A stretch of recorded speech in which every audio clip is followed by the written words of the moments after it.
This is the Sports Porch, Black and Gold, with your hosts, the Technical Director, the Grand Schwabini, and Hockey Jesus.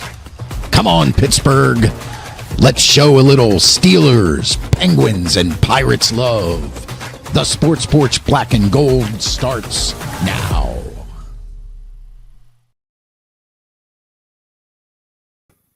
All righty then.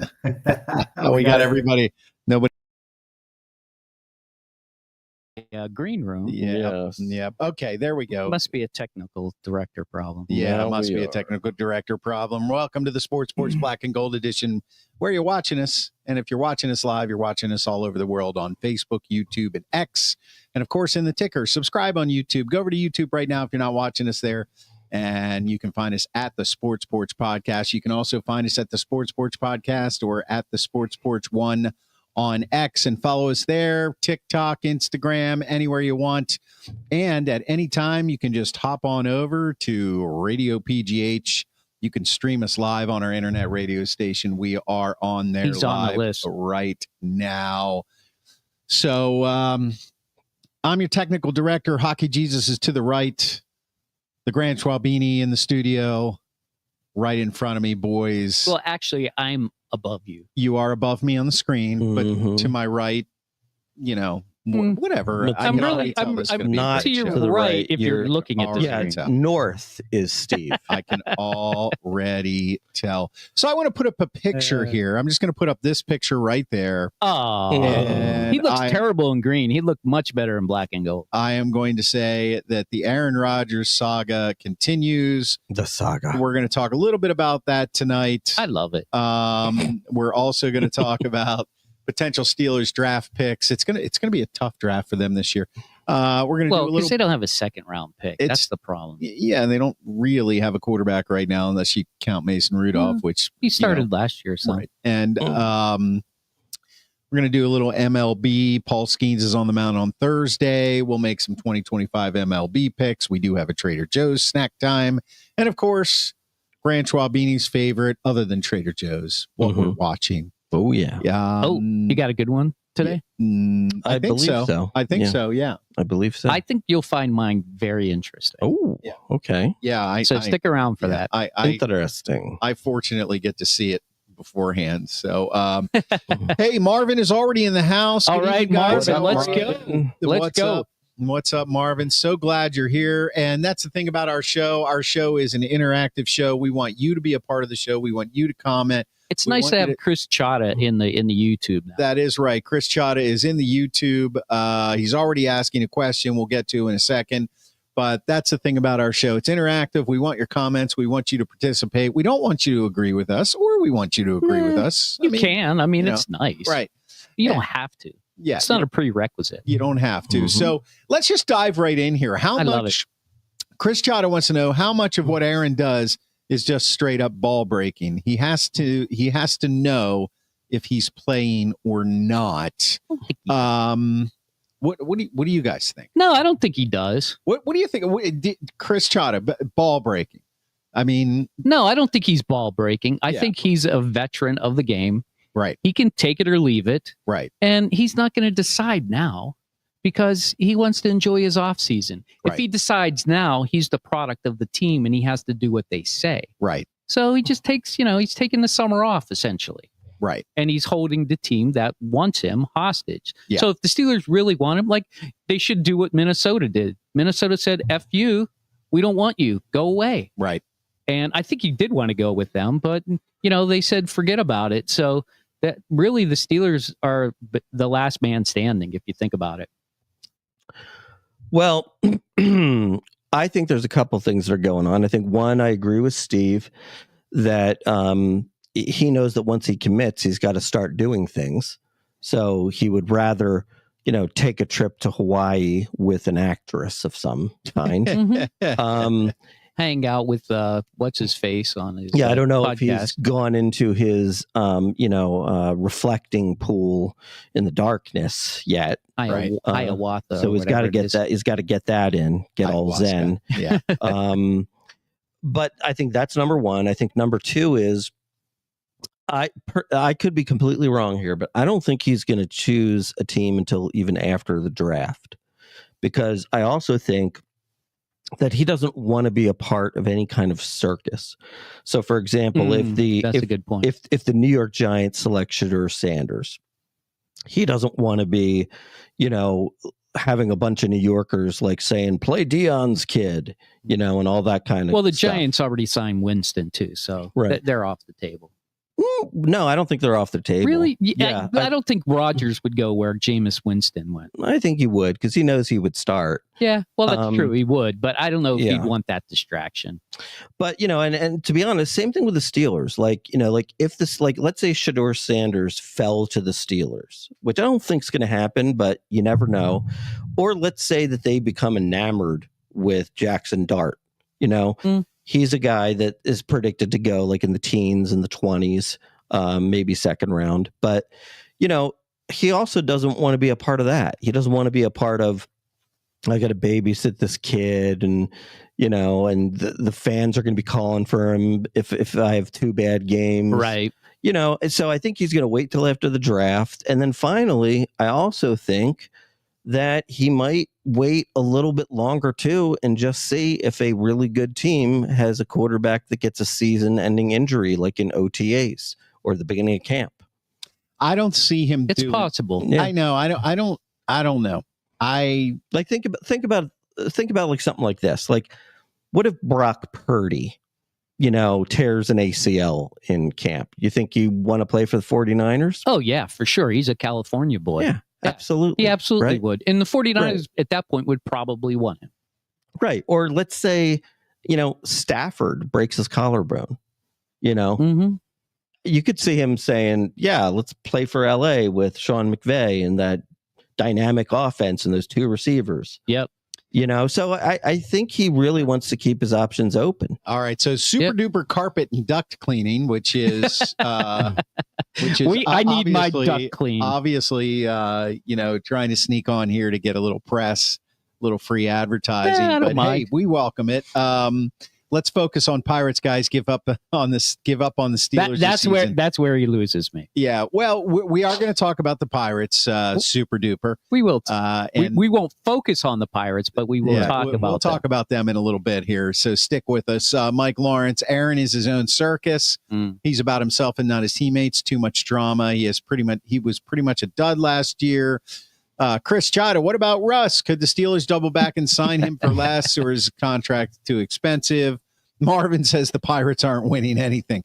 Thank you, Marvin. On the Aaron Rodgers thing, at the risk of kind of giving away some content later in the show, I have a little bit of a different take on Aaron Rodgers. Well, just go for it now. Give away your take. No, I'll give you my take. I think you'll figure out what I mean by this.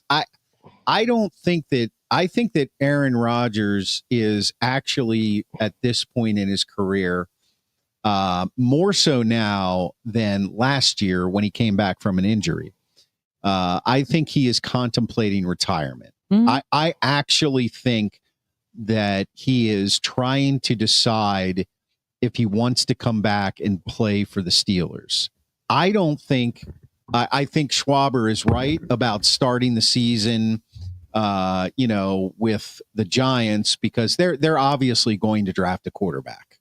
I think so. That Jameis Winston is not their answer. Maybe not. It all depends, because, for example, what do they have? Like the 3 pick or something? Yeah, so that? With the 3 pick, I mean, you've got the defensive end from Penn State, who a lot of people will say is the best player in the draft. Right. And if he's there at 3, they might draft him. That's, could be the next LT. Abdul Carter. Right, Abdul Carter. Right. And then you also have that Travis Hunter, cornerback.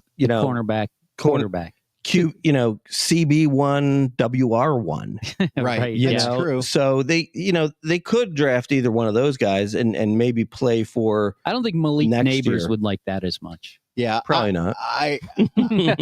Well, what you look at is Jameis Winston is actually, and I hate this phrase, bridge. He's a bridge quarterback. Sure. So I wouldn't put him in the Joe Burrow category of bum, but he's past his prime. Absolutely. You know what he is. Yeah. He's a gunslinger. Yeah. And,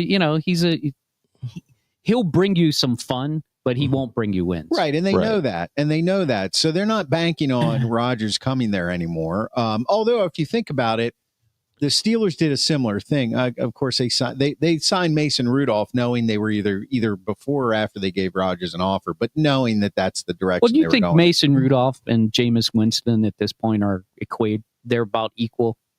I would no. I would say Mason Rudolph is better. Yeah, because he's not going to throw. More of a doesn't game manager. Doesn't throw interceptions. He's not going to throw as many interceptions. But I think that Rodgers is trying to decide whether or not he wants to retire.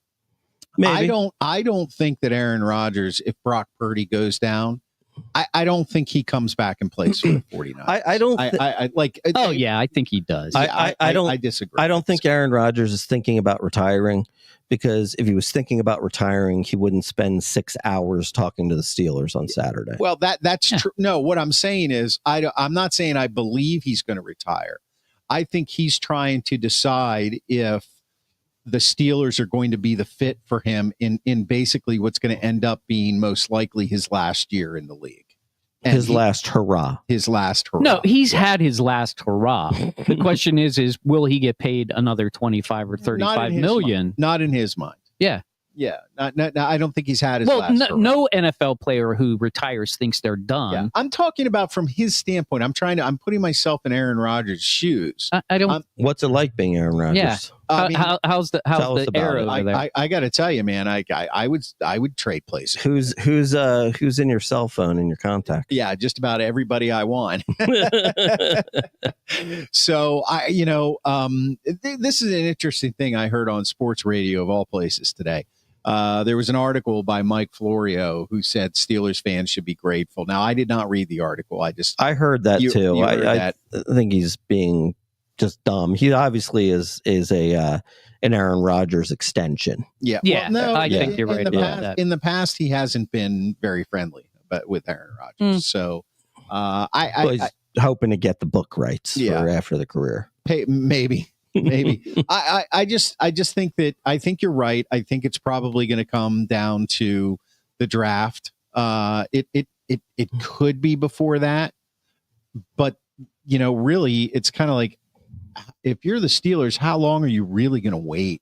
I mean, don't you have other planning to do? No, I mean, the bottom line is they can wait forever. I mean, the bottom line is, what might be happening here. This is what I think. Their number one choice is to bring in Aaron Rodgers with the thought that they can continue the winning season and that they can make the playoffs. And if you get there, who knows, right? That's plan number one. That sounds familiar. That's plan number one. But I do believe that plan number two is, hey, if it's not in the cards, we roll with Mason Rudolph. And if we don't do well, which probably will be the case, then next year is the year that we draft our quarterback. Yeah, and that's probably what they're hoping for. Well, no, they're not. They're They're definitely not hoping for a 4-13 season. Right. Yeah. No, they never planned for a 4-13 season. What I'm saying is they're hoping that next year is the year they get to pick their quarterback, regardless of the scenario. Because if Rodgers comes in and they have a half decent season, what are the chances that they're going to bring him back?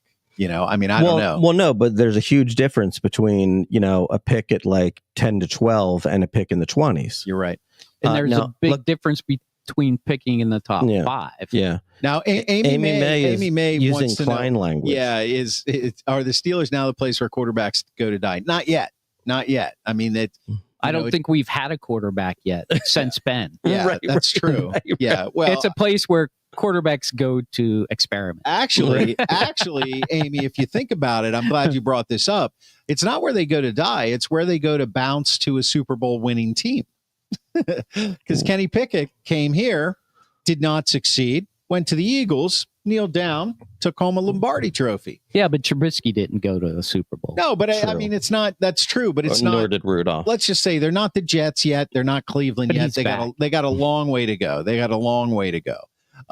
So the Aaron Rodgers saga continues. And I love this just underlines and puts in bold the fact that the Steelers have absolutely mangled the quarterback situation again. Yeah. And it's going to have ramifications throughout the year because their offense won't be connected. It'll be the same old. We depend on our defense, and the offense just needs to be good enough. Welcome to 2014, 15, 16, 17, 18, 19, 20, 21, 22, 23, 24, 25. It's the same old story. Yeah. I will say this, though. If Aaron Rodgers does choose to join the Steelers within, let's say, the next 2 weeks and before the draft, I do think that's a more positive sign than if he continues post-draft. Yeah. I agree. Yeah. Now remember, the draft is literally a month away. Mhm. I mean, that's a long time for this kind of decision. Yeah. That's why I'm saying that I think he's really contemplating retirement. He's not. No, I think he's just taking his good old time. Just Like taking his his summers good old off. time. There's more to this. There's definitely more to this. I agree. In no Russ, no Aaron, it'll be Mason and someone they draft. I'm calling it. I meant that's what Chris Chada says. Yeah, I don't think they're going back to Russ at this point. I doubt it. I think they would have already. I think Yeah. Russ would want to come back at this point. I think so, Russ too. is going to be. He's Yeah. going to be in the Joe Flacco world of. I'm just waiting in the wings. Yeah, I could see him in Cleveland. Yeah. Could you see that? I don't know. I cannot. I can never see anybody. I in know. Cleveland. I cannot. For But the maybe life of you me- could be right. Yeah. He just wants a paycheck too. Of course. Right. That let's take that aside. But I mean, honest to God, any quarterback voluntarily signing with the Cleveland Browns Kenny to Pickett, me is, but no, he was traded. Jameis Winston. My point is of Russ's caliber. Like, you want to talk about tarnishing your reputation? You know, I mean, he was Dude, I mean, Rodgers signed with the Jets. That's true. Yeah. Dude, It's not that much different. Point taken. It's $30 million.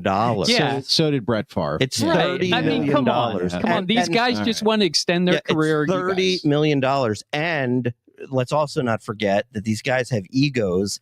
I'm sure he thinks it'll be different with me, Yeah, of course. right? And 'Cause that's I'm the greatest. and that's the optimistic side of the Right. Steelers. Yeah. It will be different with Aaron Yeah, because mhm. he's a veteran and he can bring some things that nobody else can bring. Yeah.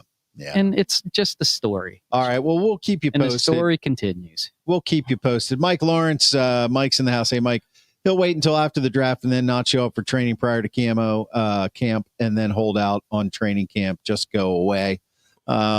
Yeah, I mean, right. The first season with the Jets or the second season with the Jets, he went to OTAs. Everybody thinks he skipped OTAs. He went to OTAs.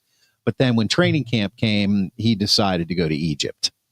So Yeah, you know, he went to Egypt on a once in a lifetime. he already knew the playbook. They called it a once in a lifetime chance, and I'm thinking, dude, you're worth like hundreds of millions of dollars. How is flying to Egypt a once in a lifetime chance? You go whenever you want. Yeah, you know, from 40 to 70. You could buy a hotel. Yeah, exactly. You could probably stay in the pyramids. All right, head on over to YouTube, subscribe to our YouTube channel at the Sports Podcast, and of course, remember we drop the show right after the show on the iHeartRadio app, Apple Podcasts, We just wasted Spotify. 15 minutes on I Aaron know. Rodgers. That makes me Anywhere you sick. get your damn Mhm. podcast. Steeler draft. HJ has his analysis. Yeah, so It's a little early, but let's talk about that. Yeah, I mean, what I did was I just kind of looked up. I'm thinking about the first pick primarily. There are a couple guys in here I think that you could probably get with the third pick. It's a little tricky because they don't have a second pick. I think there's a big gap between the second pick and the third pick in the fact that they may like somebody and he might not even be on the board at the 83 pick, which is where the Steelers will pick in the third round. So I was primarily looking at this list I created for the first round, but there's a running back in there in particular that I think they could maybe get in the third round. So Okay. let's go with All it. right. So you're running the show, HJ. Okay, and you want me to pull up? Okay, yeah, we'll sure. fill it in. All right. So this is the first guy I have. You know who this guy is? Irving Fryer. Looks like Irving It Fryer. does. No, this guy is Tetroya McMillan. Okay. He's the number one wide receiver in the draft right. by most accolades. He's out of Arizona, 6'5", 212. Big guy. Not that speedy. He's graded as the number one wide receiver. What I found interesting about him, and he's an outlier at this. In his freshman year, he only had 39 receptions. In his sophomore year, 90 receptions. And last year, he had 84 receptions. That's a lot of receptions for a college ball. Yeah, it is. So I was like, okay, well, maybe he's kind of spent. Like, that's a lot. That's a lot of catches. That's a lot of movement. But he actually doesn't really have that many injuries. He only had a hamstring injury just before the combine. Let me clarify something here. Are we talking about what you think they might be drafting? I think if he's in the first round, here's my premise. I think the Steelers will sign a quarterback. So I took the quarterback off the board. I'm not looking at quarterbacks because I don't think they're going to sign a quarterback this year. I think they need. You mean draft one? Yeah, draft one. I think they need 3 positions, and I threw a 4th one in there just because I wanted to show that there are not a lot of talent out there in this position. The wide receiver position, the running back position, and the defensive tackle position.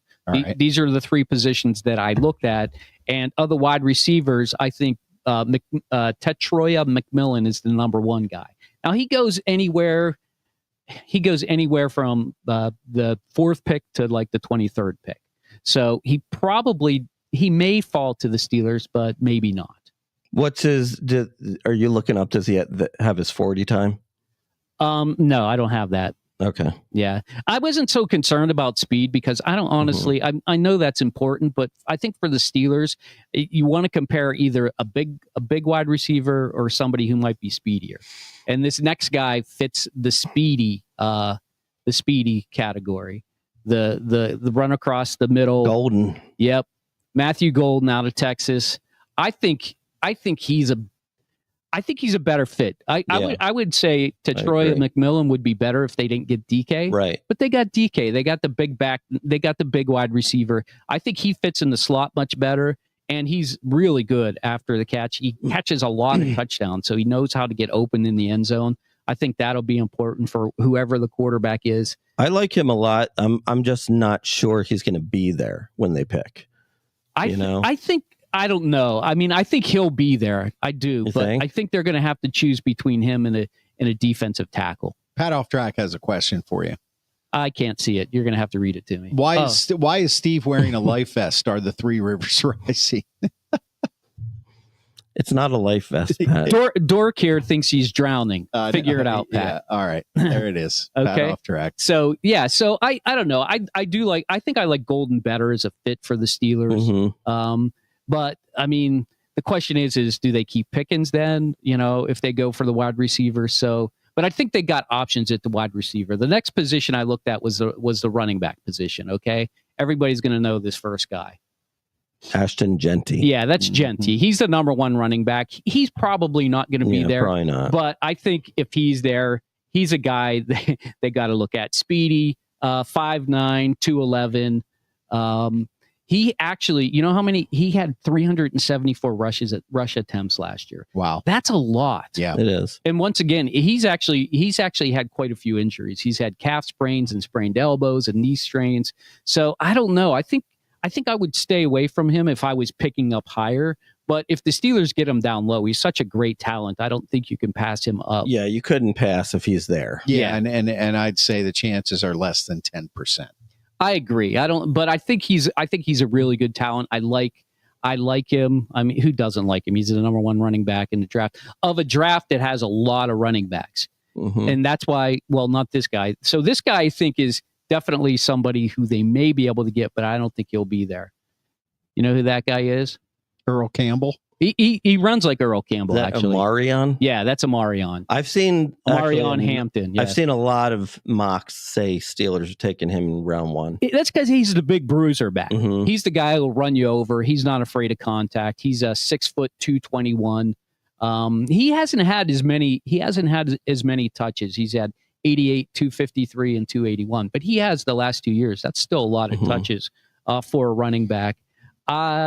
I don't know. I don't think I would go there. I really don't think I would, because I like this guy here, and I think you can get this guy in the third round potentially. This guy, this is Devin Neal. I think he would be a steal to get in the third round. He's projected right now about 70 overall. He's the 8th ranked running back. So I skipped a bunch in there because I just figured they're all going to go in the second round. There are a lot of other guys that I like, but I think this guy is realistic. He's actually he was a redshirt freshman, so he played 4 years, and he was pretty consistent: 150, 180, 203, and 219 attempts. So he you know what he is, and he's had no injuries in his career, like nothing. He's never missed a down. He's kind of built from that Najee mold of, I'm always going to be on the field. I'm a reliable guy, and he's good at picking up the blitz. Does he get a lot of touchdowns? No, most of these guys didn't get a lot of touchdowns. The only guy that really did was Devin. Devin Neal I think he had like a 4 touchdown game, and he ended up with like 12 or 13 on the season. That's a lot. No, it's still pretty good, but so I like him. I think if you can get him in the third round, I think that would be a good pick, because I actually think the defensive tackle position is where the Steelers need to go. First guy up in that position. You know who this guy is? He's the number 1 back. He's the number 1 defensive tackle. Mason Graham. Out of Michigan. He is. So he's not the big bruiser back. He's not the guy who's going to, just stand there and try and move me. He's the guy who's going to get after the quarterback. He's going to shoot gaps. He's going to cause problems with the offensive line. He is 6'4", 296. He had tackle. I thought it was interesting that I did the amount of tackles that they had per year: 27, 35, and 46. So I don't know if that's a lot or not, but I haven't seen. Only one other guy had more than 46. Yeah, that's decent for a defensive tackle, but it's pretty good, I think. Yeah. And he shows growth. Like he was good. He got better each year.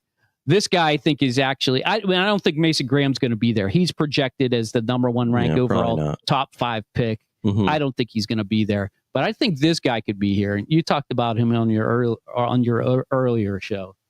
Walter Nolan. That's Walter Nolan. I think he would be a great pick, I think, at that position. Yeah. But once again, so he's out of Ole Miss, 6'4", 296. Once again, doesn't have very many injuries, ranked about 24th overall, 2nd highest ranking defensive tackle. I think he would fit in real nice. Give Cam some time off. But if you want a big fat back, this is definitely, there are two guys that fit the mold there. This guy's your fat back. How about that guy? I'll take him. Yeah. That's Kenneth Graham. He is a big guy. 6'4", 331. Nice. He's a big guy. You're not moving him out of the way too easily. He might even be able to stop that tush push, I'm thinking. But they don't play the Eagles this year, so that's irrelevant. And did they pass that, by the way? No, it's still out there. It didn't get voted on yet. So 6'4", 331. He actually barely played much his freshman year. He only had 8 tackles, but he got better, 29 and 32 as he moved on. So something happened after his first year where somebody must have been blocking him from getting in. But once he got in, he showed that he can definitely plug up that line. The last guy I think is very interesting is this guy.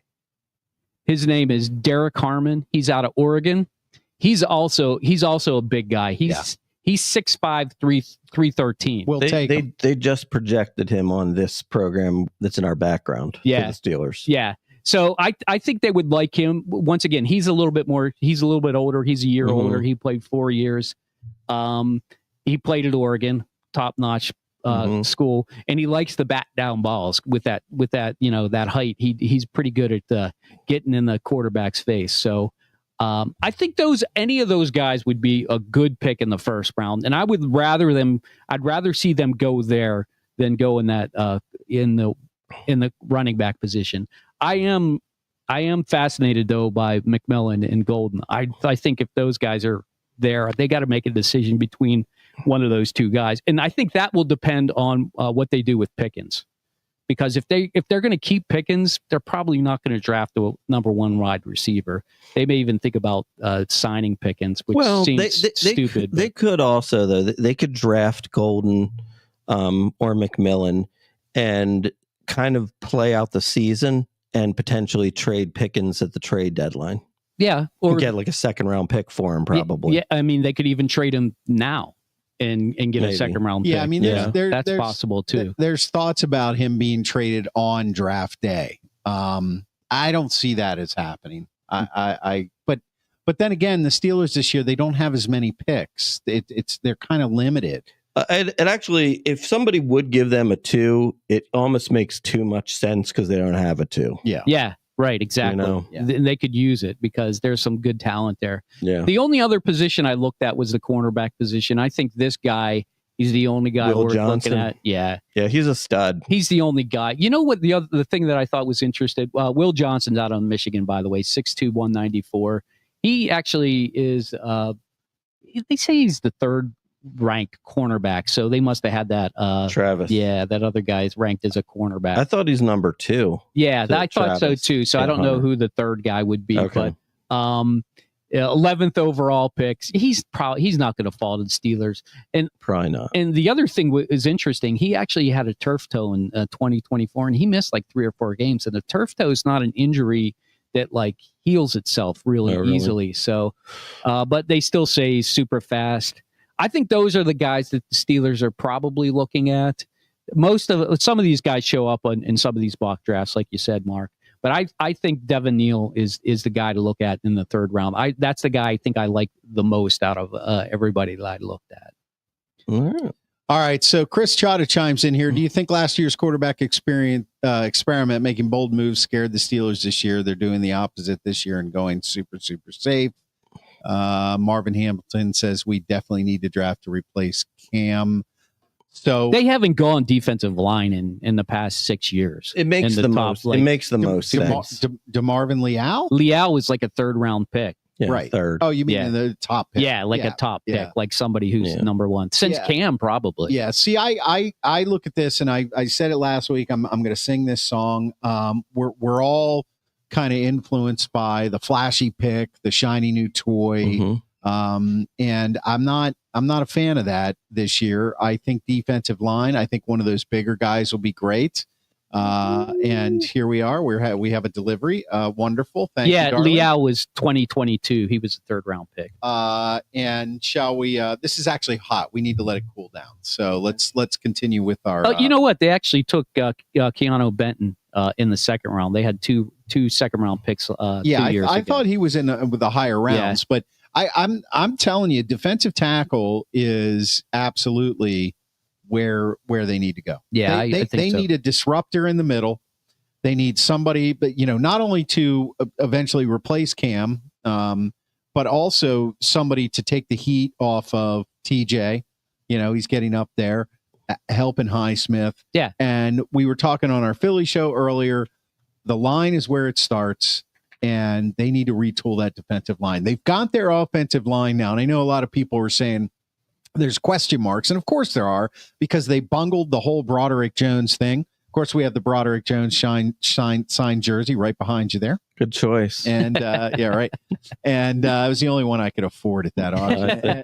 Yeah, the rest of them were. There was a Saquon. Imagine if that was before he was on the Eagles. Before he did it, it still went for a pretty penny. Yeah, it was like $1,500 or something. But anyway, this one was like 20.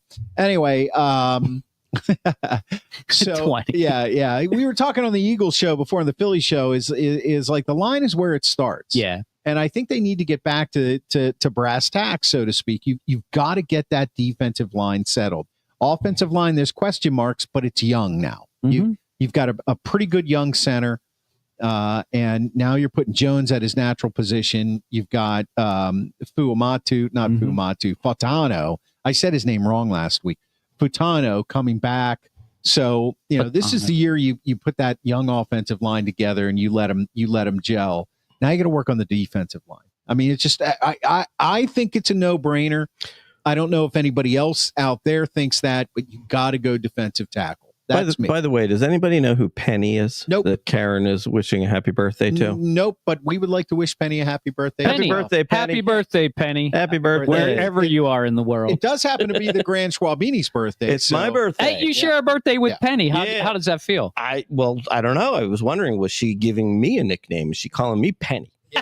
I don't know. Maybe. I don't know. Yeah. Should we call him Penny the rest of the show? No, we should call him Double Nickel.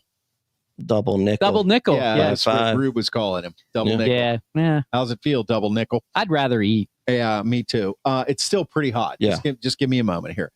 So I'm thinking defensive tackle. I would take one of those bigger guys. We lost a few guys on the D line. I think, I think we will.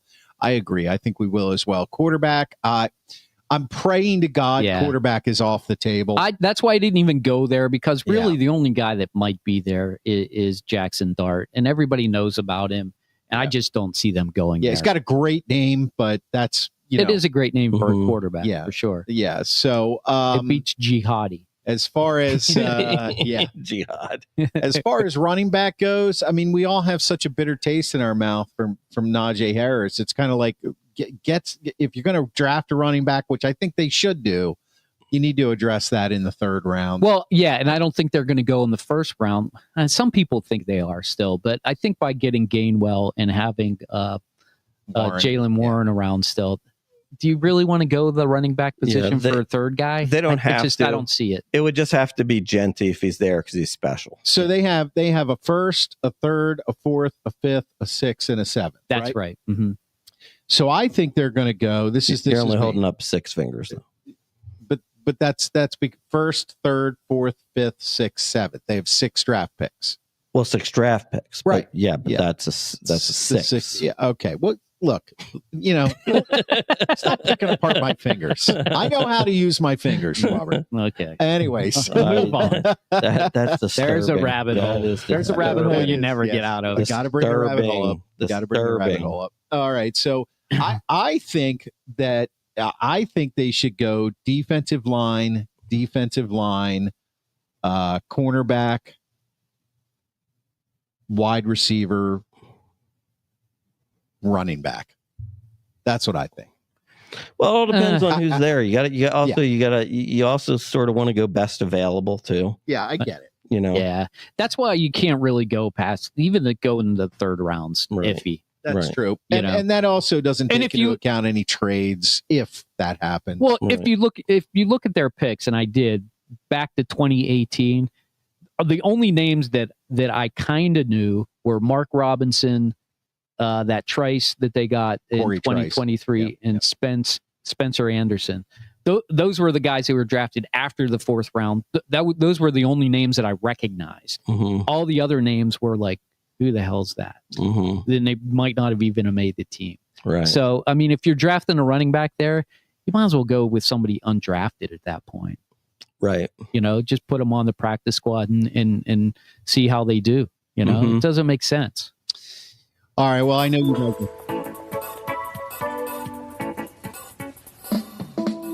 Taste the biscuit. So you know what this Taste music the means. goodness of the biscuit. Taste the honey sauce. Taste the goodness of the biscuit with that honey sauce. Don't get that honey sauce on me. I don't like the way it tastes with my chicken wings. Do you put a birthday candle on it for me today? Already, no. Oh, that's a good idea. No, I did not. That would require him thinking about. That would require some preparation. What does that music mean? That music means that, yes, it is once again Trader Joe's snack time. Trader Joe's did not pay us for this. I did, of course, get permission. They are not a paying sponsor of the show, but I work there down at East Liberty at the Trader Joe's store. It's a great place to work. And what do? Well, every week I bring home a Trader Joe's product. Almost every week I bring home a Trader Joe's product and we try it out. We give you our honest opinion. It is, of course, prepared by my lovely wife, the Pittsburgh Property Diva. You can see her at pittsburghpropertydiva.com.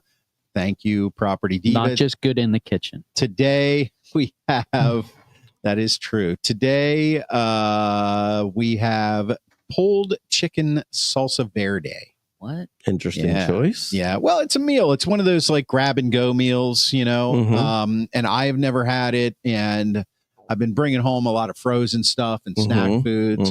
So I had my wife whip this up from the Trader Joe's thing. Okay. Unfortunately, we have one plate.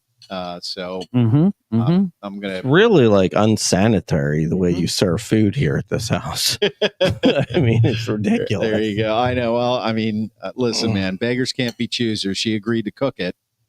So would it be too much to ask her to bring 3 plates? yeah. Oh, Schwaber. See what happens? Yeah. That's okay. Take your time over there, Mark. There you go. Yeah. Ooh, look at that. Good shot. Yep. Nice shooting, Tex. You need another napkin there, bud? Probably. Yeah. I don't think that Pat got my reference that I was talking about with the life jacket. I'm eating my sweater. Salsa verde, huh? Let's see. Well, I can Not tell bad. you, it looks pretty good. Not bad. Not going to bother her. Yeah, salsa verde, chicken salsa verde, pulled chicken salsa verde. There you go. Your turn. Which fork did you use? The one on the right. My right or your right? Behind the one in front of you. Wait, I've got a fork. There you go. It smells good. It tastes pretty good, I have to admit. It's decent. Definitely needs a tortilla. Right, yeah. You need Or, something else with it. Yeah. I wouldn't put it on bread. Maybe a flat bread. Maybe. Maybe a flat bread. Pretty good. Yeah. I would Pretty do a good. tortilla. Yeah. You could put it over some rice. I mean, difficult to eat, but that also might be how it was presented. Oh, God, here we are. Well, yeah. All right, well, that was your Trader Joe's snack time for the evening. Thanks for giving me the napkin after I fumbled it all on my You had it there. Taste the goodness of the biscuit. I don't even know what fork's Taste mine. the honey sauce. I'm just sick from you guys. I think it's the one up that one there. I think Is it? I used the one in the middle. Okay. To get that Look at honey that sauce sauce on on me. me. I don't like the way it tastes with my wings. chicken wings. Yes, Chris Chata. It is the Schwab Beanies Sure is my birthday today, all bet day it is. long. So anytime you want to welcome happy birthday to Mark, just send it in the chat, and don't forget about Penny's birthday too. All right, pulled chicken salsa verde. Thumbs up. Yeah, I like it. I give it a thumbs up. I think I'd eat it. good. Normally those packaged deals, they're like too salty. I don't think this one's too salty. It's got good flavor. Yeah, and it literally is. It's microwave 4 minutes and it's done. You don't Yeah, have to mix anything. that's the best thing about those meals. Yeah.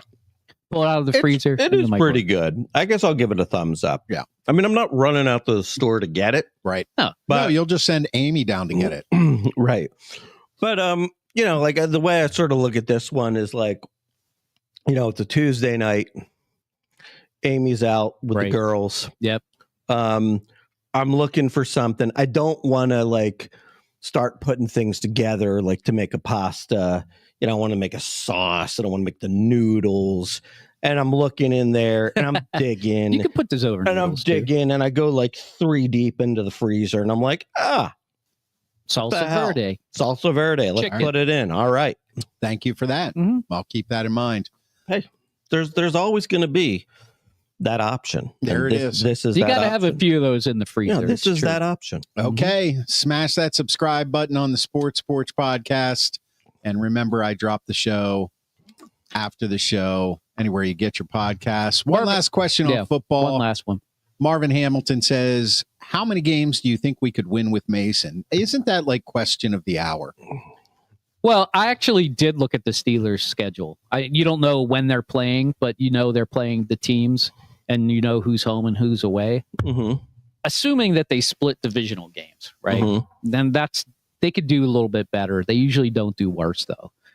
There are really only 3 games, and they're all at home that are basically toss-up games. Green Bay, Minnesota, and Miami. To me, those are toss-up games.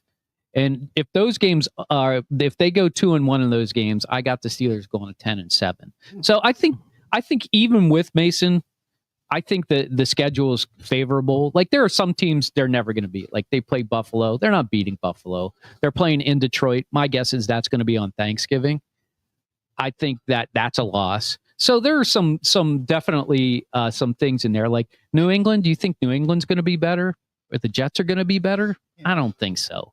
I don't think they're going to be very good. So I think those are wins. So I think no matter who their quarterback, this is the thing. If you look at their schedule and you think Mason Rudolph is a quarterback, you're okay with some of these games, like playing Chicago away. I'm not worried about that game. I'm just not. I guess I should be, but I'm just not. So 10-7. I think 10 games is the number, Marvin. I think it's amazing how for like the last 5 years, that's pretty much what we've been predicting. 10-7, close. 10-7 is reliable. I wanted to say like 9-8 just to make it closer, but I think 10's pretty much a shoe-in. Their schedule is not hard this year. Yeah, I know. It's just gonna.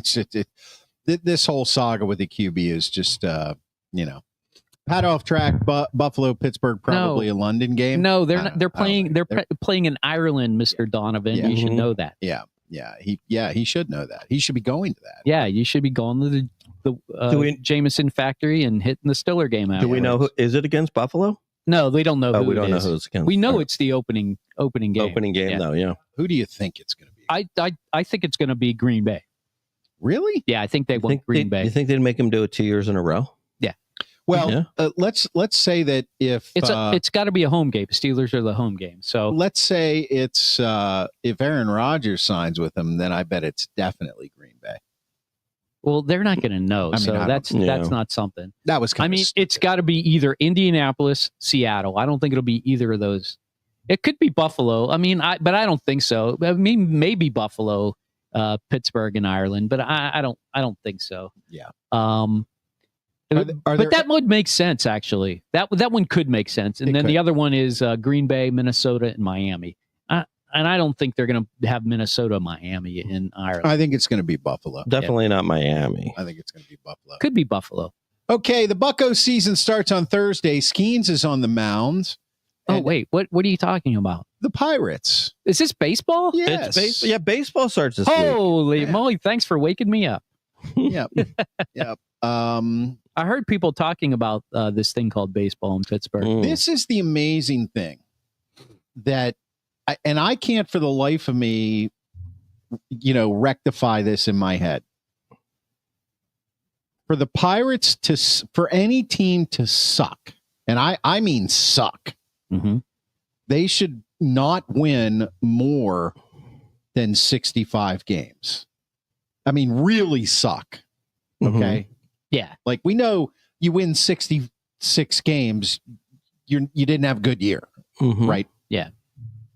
They still somehow find a way. It's like the Mike Tomlin situation. Now they don't make the playoffs and lose in the first round, but they find a way to win 76 games 2 years in a row. I mean, you're talking about there are 10 games from last year, at least. I haven't looked at the stats where they went into the ninth inning winning and they lost. You take 6 of those and turn them into wins, and they're a 500 team.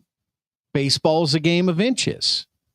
My question is, with the lineup that they have, how in the hell do they even manage to win 70 games? Yeah. They only need to get 10 games better to be competitive. Right. They didn't have Skenes 2 years ago and they won 76 games. They had him last year and they won 76 games. So much for the Paul Skenes effect because they had him for most of the year. I love these. I think I can answer your question, actually. Go ahead. I think it's because they play in such a crappy division. Right. The National League Central is one of the worst divisions in Major League Baseball. So by default, it's like playing in the AFC North. Right. You're gonna win probably an additional 20 games because you're playing against crappy opponents all the time. Right. Yeah. There's not a real dominant team in the National League Central. No. The Brewers are trying to take it over, but the Cardinals are always there. The Cubs, they always have promise every year, but just always fall short. The Cubs only had 83 wins last year. Yeah, well, and that's the thing. And you bring up a good point. I mean, Milwaukee has won the division with like 86 and 90 plus wins. So you say 90 wins, that's a good team, but they can't do anything in the playoffs because they end up playing against better teams. But, your point is taken, because I'm looking at the last year's wins and losses. There was only one other team that had less than 60 wins, and it was a historic year for the White Sox, only winning 41 games. Right. Well, also too, what's the run differential for the Pirates? That was going to be my next question. They don't show it on this. Well, look at the standings. Yeah, that's what I am. Last year's standings. Yeah, they were last, but they don't show the run. They're not showing it on Google anyway. So I bet okay. All right. I bet it's like minus 50 or something. It's bigger. It's bigger than that. I'm gonna pull it up right here. It's probably on ESPN. Minus 74. Yeah. Minus 74. Now, the Marlins with 62 wins, negative 204. The Nationals with 71, negative 104. Here's the best one.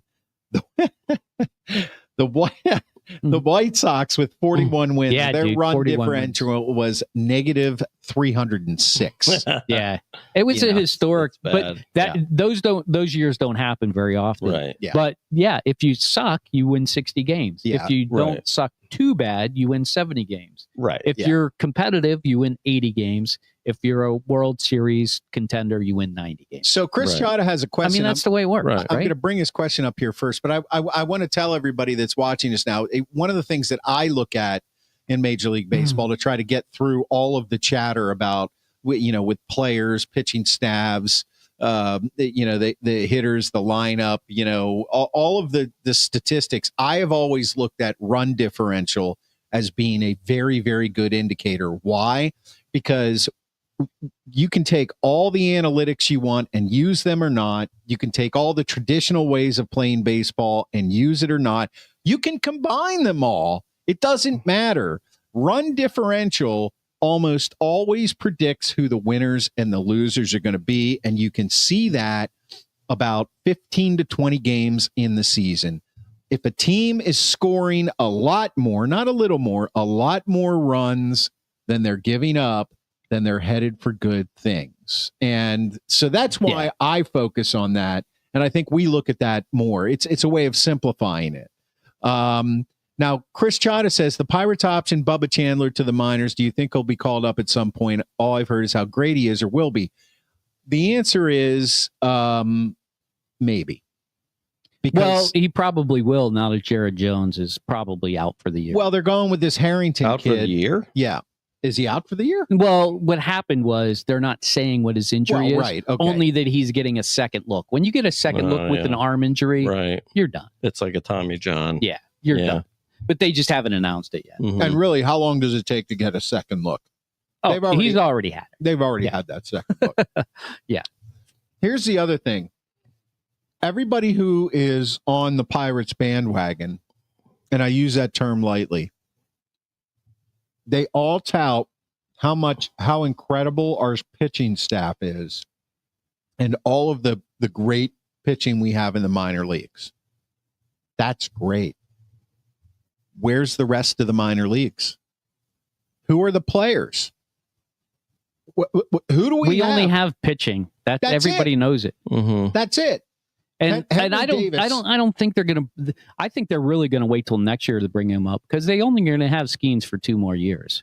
Right. They're never going to give him $25 million when he has to go to arbitration. Most likely not. So they got to bring somebody up to say, well, look how good Bubba Chandler is. He'll be just as good as Skenes to keep the con going on. So I really think that this organization, and if you're a Pirates fan, like we are going to try to be this year, of course.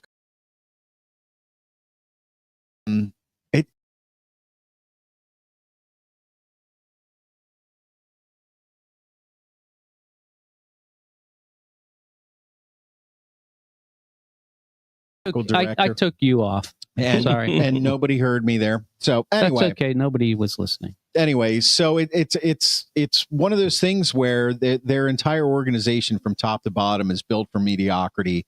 Was it you that sent the article about the Pirates finances? Oh yeah, that was a joke. Yeah, that was a joke. Yeah. So Remind me again. What so did it say? basically, it said that the Pirates lost money last year. I don't believe that for a second. Yeah. There's no way. No. There's no way they lost money last year. No. So I don't. And Marvin Hamilton, what do you guys think is the problem with the Bucks? Okay, well, there's two problems. One, the owner. Mm-hmm. That's the number one problem. Biggest problem. You have to spend at least $120 million. Mm-hmm. Right. They don't spend $80 million. Now, if you're talking from a baseball perspective, just the guys on the field, they have one great pitcher who, in my mind, is not completely proven yet.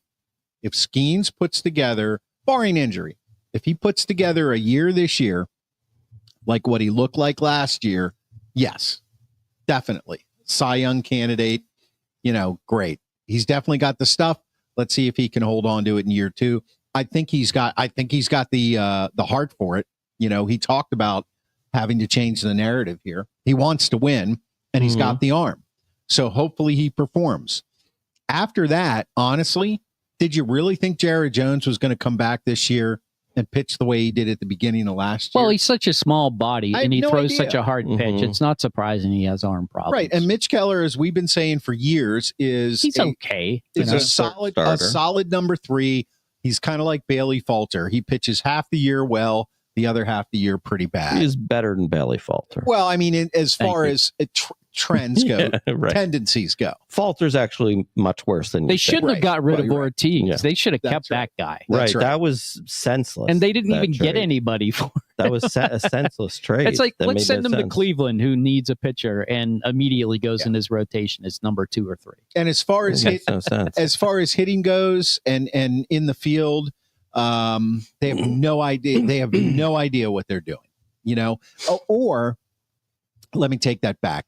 It's an evil plan to keep things exactly where it is, because they do make money. We know they make money. They can't fill a hole at first base. All they're doing is putting Band-Aids there. Now that they've gone through Carlos Santana, that fat guy from last year, Rowdy Tellez, now we've got Spencer Horowitz. As a baseball fan, not as a Pirates fan, as a baseball fan, my thought process whenever I hear who they've signed to be their first baseman again, honest to God, what I say is, what the fuck are you doing? Are you kidding me? Yeah. Really? Spencer Horowitz sounds like a guy who should be doing your taxes. Absolutely. Absolutely. And he'd probably do a bad job at that. He uses TurboTax. That being said, I am interested to see how Henry Davis does this year. He's going to be horrible. Yeah. I mean, he may be, but is he in the minor leagues? Yeah, they optioned him down. Okay. Yeah. But he'll be back up. Of course he will. He'll be back up at some point. And I say bring him back and let him sink or swim. This back and forth for him is doing him no good. Now they do have a new not a new pitching coach, a new hitting coach this year. Right. One of the things about the Pirates that players have talked about in years past is the fact that they tried to change their swings. Mm-hmm. And a lot of good hitting coaches, a lot of good hitting teams, the hitting coach looks at you and says, if this is what you're comfortable with, this is how you've succeeded, then we're not going to try to change it. But what we'll do is we'll evaluate and maybe give you recommendations on how you can improve certain things. And that was the complaint with the Pirates is for a while, they were like, yeah, we do the same thing. And then you come in, they're like, now your swing's all wrong. We got to change it. And Henry Davis is on record saying that's kind of what got him out of sync. So bring him up here and let him hack away. I mean, for God's sakes, they were talking about starting this Tyler Pham guy in leadoff. How many years have I been talking about their issue with the leadoff hitter? Yeah. Could you just find a guy who can run really fast and is a little younger and put him in the leadoff spot and leave him there for a year and see how he does? The answer to that question is no. I know. If they did, they probably would have already played it. I mean, guys, you're asking us for Pirate stuff, but really, I mean, if there's anything in this, if there's anything in this city right now, I think Chris has the quote of the day. That is a dumpster fire. This is it. This is it. They're not the Pittsburgh Pirates, they're the Pittsburgh Ponzi scheme. I think we should call them the Pittsburgh Ponzi's. Maybe. I love it. I love it, Chris. I'm bringing back trademark that. I'm bringing back the dumpster fire because right now the dumpster fire is the Pirates. That is absolutely true. That's what the Pirates are. All right, so that drives Steve crazy. So it's appropriate. Oh yeah, it's appropriate for the Pirates. All right. So that being said, that's enough on the Pirates for now because the season hasn't even started. I don't even want to begin to try to figure out what their lineup is because it's going to change every day. But we'll keep an eye on it. We're going to keep an eye on it. We have to. God bless Paul Skenes. I hope that guy pitches lights out. I think I hear some hymns in the background. Some caroling, maybe. And that means, of course, to my right in the studio is Hockey Jesus, who preaches on the podcast. Actually, I'm above you. At the Sports Porch Podcast after every Penguins game religiously. And yes, the Penn season is over, but they've had a little resurgence as of late. Is it over? So Hockey Jesus, please preach away. Preach away. No, you're right. The season's over, but what's made it a lot of fun is the Pens have gone 5-2. I'm good. The Pens have gone 5-2 in their last 7, and they went from fifth place to the bottom finish to a 7th place to the bottom finish. They've allowed Philadelphia and Boston to go below them. We've got a pretty strong handle on a bottom 5 pick. Actually, it was Seattle. Boston's still in front of them, barely though. Boston's not holding on very well either. They're tanking. But it is. I have to say, from a Pittsburgh Penguins fan standpoint, it's hard to root against your team no matter what. You want them to win the game, but you know that winning the game isn't good for the organization. So it's really been difficult for me to watch these last few games in some sense because you're rooting for them to lose, but they're playing so well, you want them to win. And a few teams have kind of hit the wall. Columbus Blue Jackets is one of the teams that they beat. They were in the hunt for that last playoff spot. I think they're not going to make it. I think the teams that are going to be looking for that last playoff spot in the East, you're looking at the Ottawa Senators. I think they're a lock to make it in. That last spot, though, is really going to be interesting. Right now, Montreal's in it, but Detroit could easily jump in there. The Rangers could be in there. The problem with the Rangers are they have a Pittsburgh Penguins problem. They've played too many games. They played a lot more games than these other teams. So although they're right in the mix, they've played 2 more games. So depending on what these other teams do, like Detroit and Montreal with those extra games, they could really just dust the Rangers, which would be good because remember the supplemental pick that we got from the Rangers in the first round, I believe it is, or the second round. I can't remember. They have so many picks. Is contingent upon them being in the 16th pick or lower. So we kind of want them to finish as high as possible, but not too far down from there. So that's what I'm looking at when I'm watching the games now. The other thing to watch clearly is Sidney Crosby. He's got, I believe it's 79 or 78 points. So he only needs 4 more points to make it to that 1 point a season to break Gretzky's 19 seasons of a point per game streak. I believe I heard today that he is leading the league in scoring post 4 Nations. He is leading the league in scoring post 4 Nations. Very good, Mark. You've been listening. And the other thing that he's leading the league in, he's tied now. He actually had it by himself, but now he's tied, is 5-on-5 scoring. Right, yeah. 5-on-5 scoring. He's the number 1 scorer the whole season. Yeah, that's pretty good. Which is amazing. And their power play actually hasn't been bad. It's just that he's just so good. That first line has been great all year long. It was funny. I was watching the game against Florida yesterday. By the way, I love those 6 o'clock starts. They should start every game at 6 o'clock. Nice. Yeah. You're done with the game at 8:30. You can still catch a show afterwards and go to bed. Anyway, I digress. They were playing.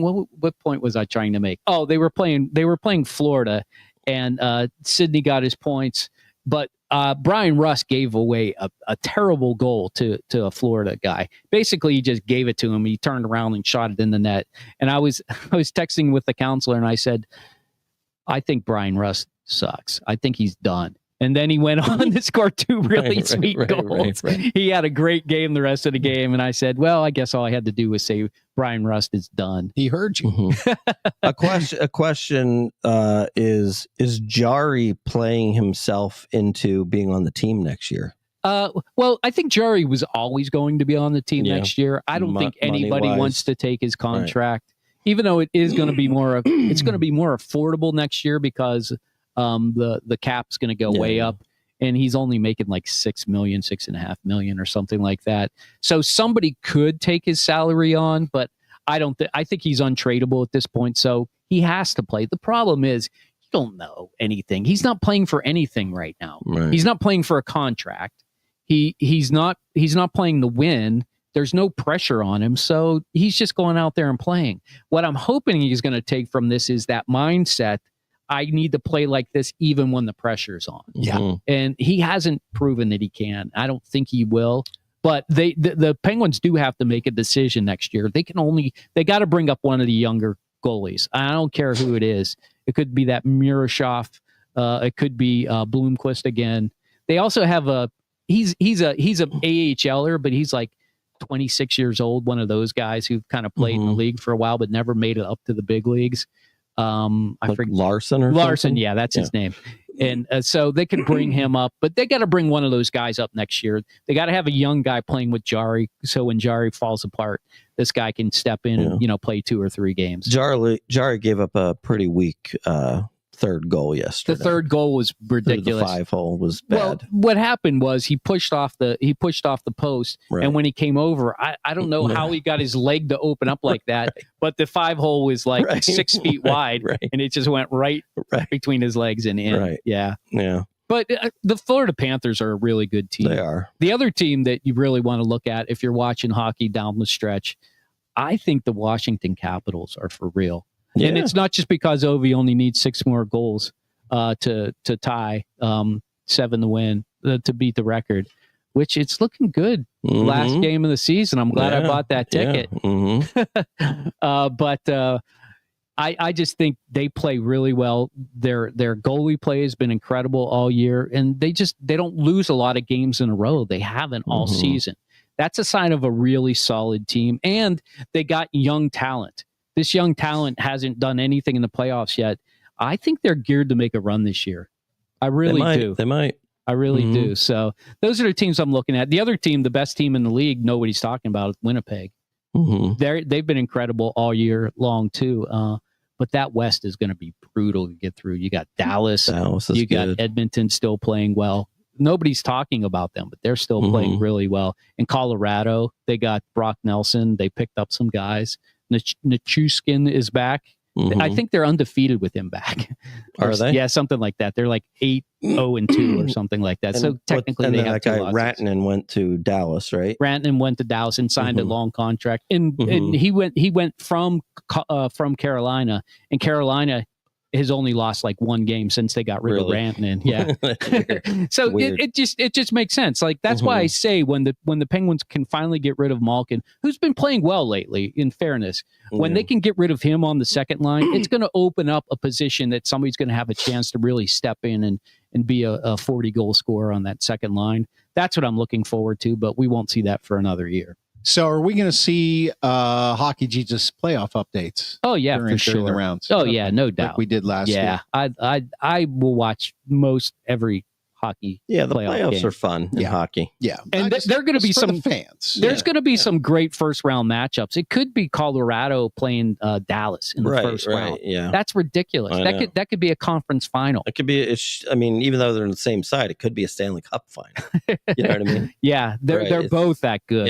Yeah. So absolutely. Right, I'm all in when it comes to hockey. All right, awesome. That was Hockey Jesus. You can follow him at the Sports Podcast on YouTube, or whenever you get our podcasts on the iHeartRadio app, Apple Podcast, Spotify, or anywhere you get your friggin' podcasts. That's betcha. right. You betcha. That's right. All right. Let's. We were going to do Major League Baseball predictions. We'll do that next We'll week. do that next week. Yeah. Sounds good. Yep. So now we're moving on to the last part of the show, which is the Grant Schwabini's favorite. This is called What We Are Watching. And Grant Schwabini, I introduced it for you on the Philly show. Why don't you go ahead and introduce it here? You sure you don't want to do it? I thought it was a birthday gift. You went, okay. I'm same gift twice. There you go. Yeah. All right. Well, in honor of the Grant Great gift. Schwabini's 55th birthday, Double Nickel here is going to take a rest while I Thank you. introduce this. So what is What We Are Watching? Well, listen, you don't have a lot of time to waste. No, you do not. No. We know that. Mm-mm. But you do waste a lot of time, I sure do. especially when you're trying to find something to watch on one of the 8 million streaming channels available to you for free or for pay-per-view. I only have 7 million though. With. Well, I was Accurate. off. I was off a little bit. A little bit. Yeah. So what happens? Well, you go out there, you're in your living room, you're in your bedroom, you're flipping through Netflix, you're flipping through Prime, you're flipping through Max, but at each one you stop for 5 or 10 minutes and you watch a trailer. Mm-hmm. You watch, a little bit of a show. You watch this, you watch that. Next thing you know, you're on the couch, you're asleep, you're slobbering on your pillow. Why can't everybody do the trailers like Netflix where it comes on automatically? I don't know. But even that's a waste of time. Sounds If like you an think about it. opportunity. Yeah. If you think about it. And you might actually decide to watch something, but just because you need to make a decision and you waste 25 minutes of your life that you can't get back. And then you just say the hell with it. It's gone. You go to sleep and you wake up with chocolate chip cookie crumbs all over you in the morning. It's gone. And it wasn't worth it. And you didn't watch anything. And No. we're going to solve that problem for you. We're going to give you back that 25 minutes. We're going to make that chocolate chip cookie worth eating. We're going to tell you what you should watch and what you shouldn't watch. Wonderful. We're going to give it to you straight because we spend a lot of time wasting time for you. How was that? Happy birthday. Well done. Thank you. Well done. Thank you very And much. happy birthday. All right. I Thank started you. meandering there a little bit. Yeah. The only qualification is that you have to have finished the season that you're in. So if it has 10 seasons and you finish season 4, you can give a review up to that point. You can't go mid-season. Or if it's a movie or a documentary or one shot. Not even a live show like Survivor. Always with the goddamn Survivor references. I mean, can you stop it for once? I cannot. Yeah, I know. I'm addicted. You are. And you need to talk to somebody about that. And But I where will was give an update when we're done. I know you Okay. will, and we're not looking forward to No, it. you're So, what the hell was the idea? You got to finish the documentary. Document it. You got to walk finish out it. of You got to Right. finish it. Right. Good Nothing God, in the are we middle. ever going to get there? Speaking of a movie, Grant Schwabini, Oh, a movie. this week he watched a movie. We have so many pictures in here. Here is the movie that he watched. This was called, and it was in the theaters. Oh, Yes. Black Bag. popcorn theater time. You got it. Black Bag. Anybody heard of it? I have not. I think No. I saw a trailer for it on TV.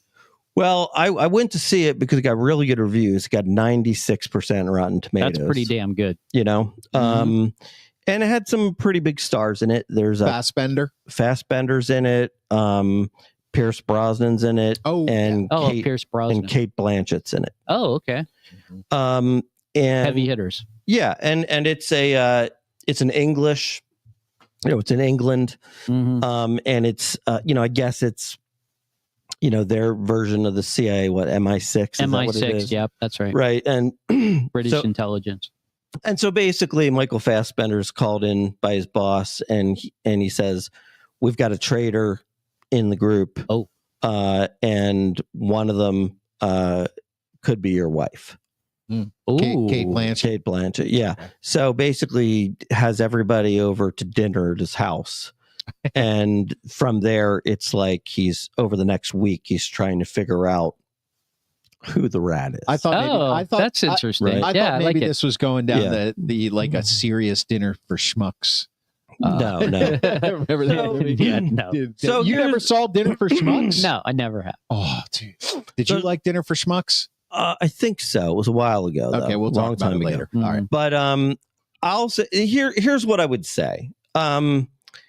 It wasn't worth going to the movie theater for, but it'd probably be a good one to watch on streaming. So it wasn't Right. worth Yeah. driving and buying the popcorn? Not enough cinematography, not enough Well, action. I would say the popcorn was probably the highlight. You know, like this is what it was. It was like, this was like the old, it was very intellectual, right? So you very much had to think throughout. It was basically like a thriller with very little action. Yeah, I know what you mean. You know what I mean? Yeah. So, you know, you're just trying to think like, well, who's screwing who? And who, you know, psychological thriller. It was all psychological. So I was a little disappointed. I thought like with the 96 Rotten Tomatoes, it was going to be phenomenal. Right. You know, and I just thought maybe the sample size was too small. And yeah, I just thought it was okay. But I think the reality is, though, I could certainly see you guys, if you guys streamed it when it eventually gets to Netflix, I could see you guys liking it. Okay. I mean, it's a good story. All right. Black Bag in theaters. The Grand Schwabini says, wait till it streams. Wait till you stream. Wait till you check it out on the stream. All right. Check it out on the streams. All right. Hockey Jesus. I love this. Oh, yeah. Yeah. Hockey Jesus. When did you finish this? I finished it Sunday. Okay. Sunday morning, I believe. All right. This is Adolescence. It's a Netflix show. Amy's mentioned this. Yes. Maybe we would want to see it. Well, here's why I watched it, because it kept being in the top 5. Like most watched. I'm like, and it's only 4 episodes. So I'm like, okay, I'll give it a go. And I'm like, clearly it has to do something with this boy and this dad, right? In their relationship. Well, it actually starts out quite well. Like the beginning is like this big police scene where they're breaking down doors and they're going to grab somebody who's a bad person. And it turns out they're grabbing the kid. And I'm like, what the hell is this about? And this is British too. So it's England. So there's some language stuff in there that's like, they say crisps and, you know, all that language. Fish and chips. Right. And there's some things in there that's like, I don't know what they're really talking about. You could put on the subtitles. I did, but they still use the word crisps. Right. I don't know what a crisp is. Cheerio. This is a potato chip. Yeah. No. I think it's actually French fries. Yeah. I think it is. Yeah. There's a language barrier there that's weird. We don't think of it the way they think. There's of an English language barrier. Right. There is. Like a fag. It's a translation. A fag is a cigarette. Yeah. Right. It's weird like that. Anyway, so it's about this family. This boy supposedly committed a crime, but they're not telling you what it is. There are 2 police detectives who take him in, and they're kind of interrogating him, and you're like, what did he do? What did he do? They didn't finally show you what he supposedly did. And it starts up here and it never goes any higher. It's just like, you're like, get interested. And then the way they tell the story about how he did and what he did it's kind of a play on social media problems and parenting problems, kind of wrapped into let me just say a bad thing this kid did to another student. Bullying. And the bullying play is involved with it. So it's kind of intertwined, but I just didn't like the way it played out. It sounds like a 2 thumbs down. I liked the first episode. The first episode was like 3 thumbs up. But then it didn't go anywhere from there. And I'm like, you didn't further the story. You just kind of said that social media and bad parenting was to play in here. And so was bullying. And everybody knows that.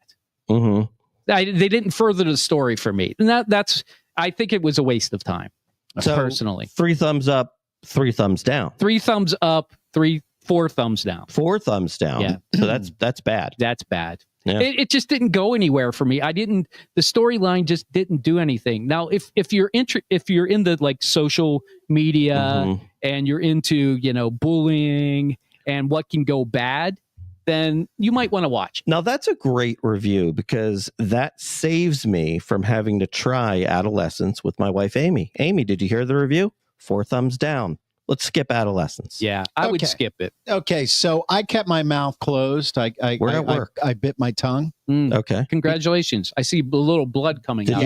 Did you also see this? Yes, because I watched it. And the reason that I watched it was because there's a person I work with who is his real career is he's an actor. And he's working at Trader Joe's? Part-time. Anyway. Okay. And he has a lot of friends in the industry. One of his friends is one of the writers of this. Yeah. And he encouraged me to watch it because there's a couple things that I don't think it doesn't seem like you knew about this.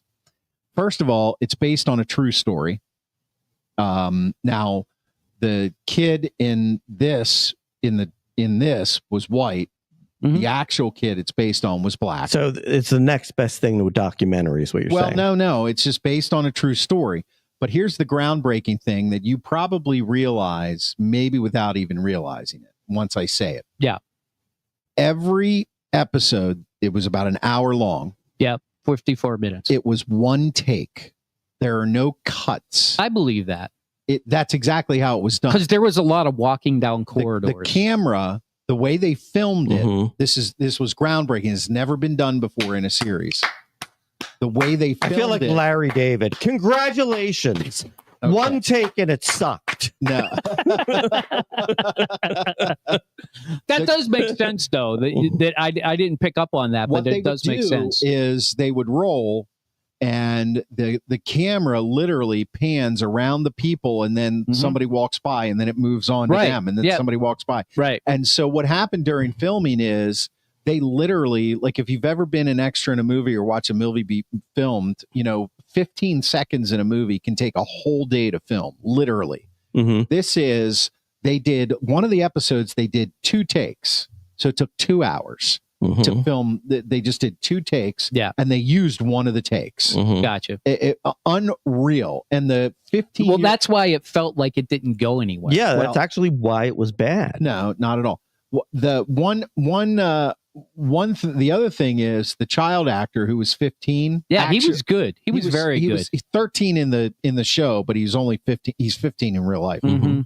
Absolutely brilliant. He was very good. Never acted in anything before in his life. Yeah, he's very. He's got a career. Just a natural. He was very good. A natural. What I'm saying, Schwaber, is I disagree with his review. I think you'll like it.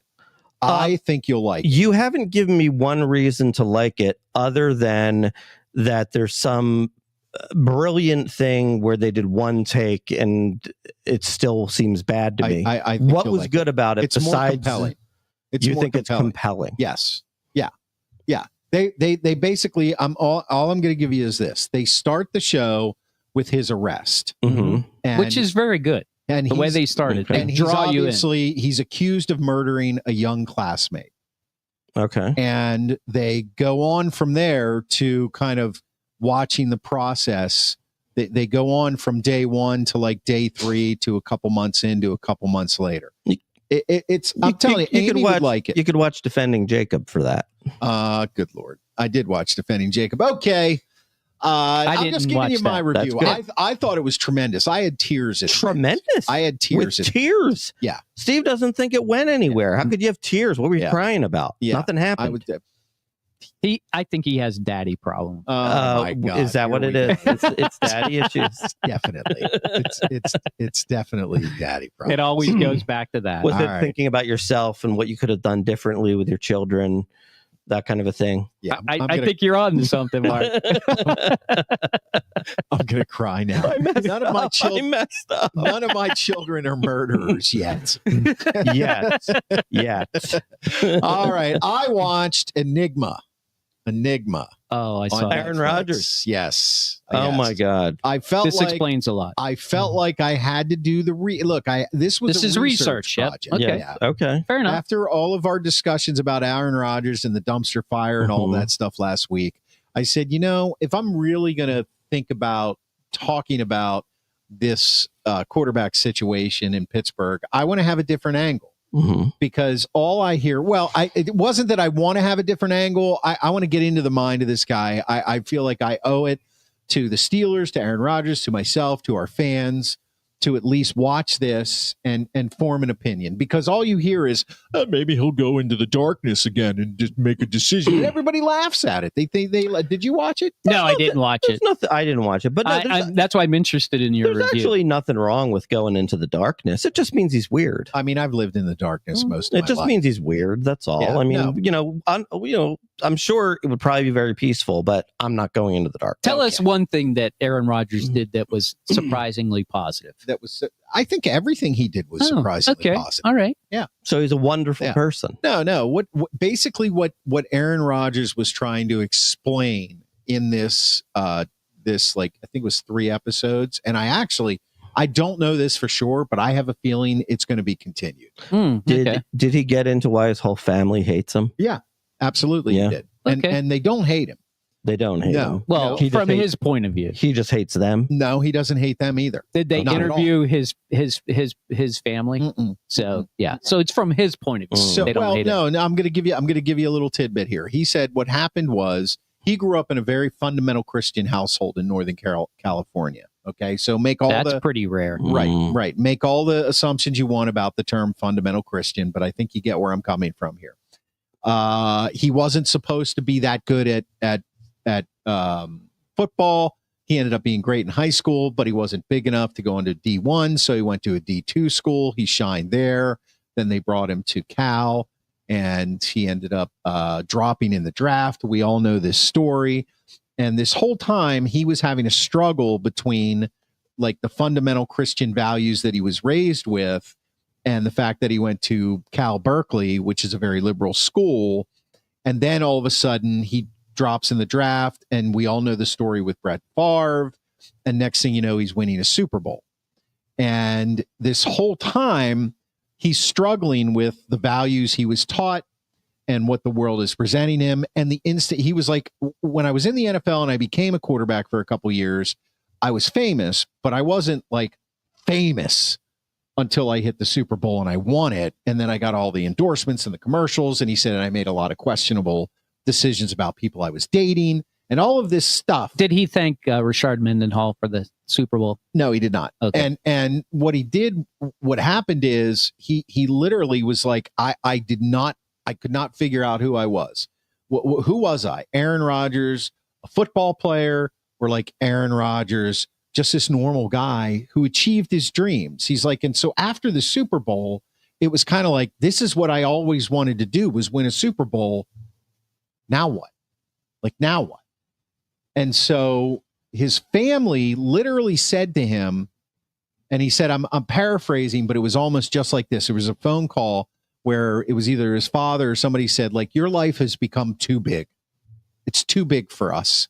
We need it to be smaller. And he was like, what the fuck does that mean? Like, I didn't choose for it to be this big. I just worked really hard and achieved, what I always wanted to do. And now you're telling me that I'm too big for you. I can't be a part of your life. So I decided to take a break from them. In the meantime, the family that told me my life was too big for them decided to use my fame to get my brother on The Bachelorette, and he won. He said, now, I don't wish any ill will, and there's room for, there's room for reconciliation. I don't wish them. I hope they live their lives, and I hope someday we can all sit down and reconcile whatever it is that's going on. But that was kind of a slap in the face. You're too big for us. Oh, by the way, my brother's Aaron Rodgers. I'd like to be on The Bachelor. So, I mean, you start to get an understanding of how complicated this is for him. So he chose an alternative lifestyle. He believes in spirituality. He believes in the universe. He believes in actually a lot of things I believe in. He does. He's like your boy. He is. He is. Conspiracy theories. So, no, he gets into the vaccine stuff and all of that. Yeah. There's Flat Earth. There's a piece with him with RFK Jr. RFK Jr. actually asked him if he would consider being his vice president. I'm serious. Yeah, I know he did. I remember. So I guess what I'm saying is there is a lot more to Aaron Rodgers than the bullshit that people sling at him about the fact that he has opinions. Well, what do you think about him? Look, I think he's a complicated guy who ended up on the world stage and wasn't ready for it and is trying to find out who he is. And I applaud him. I do. I applaud him. Do I think he would make a great quarterback for the Pittsburgh Steelers? Probably not. Maybe he can find some better things if he comes to Pittsburgh. Well, I think if you're thinking about it, you're looking at it and saying, okay, look, this guy's human. You know, he sits down with Brett Favre. You mean he's not alien? They talk about you guys. He puts his pants on one leg at a time. All right, listen, guys. Here's my thing. $1 million. It's $2 million. Enigma is worth a watch, especially if you are a Steelers fan and you're trying to figure out this Aaron Rodgers thing. I'm gonna watch it. I'm gonna let you know what I think. Interesting. Yeah. Here's from a fundamentalist Christian point of here's view. what I can gather. So sad for Aaron Rodgers. You won the Super Bowl. Now what? Oh, what am I going to do now? Am I?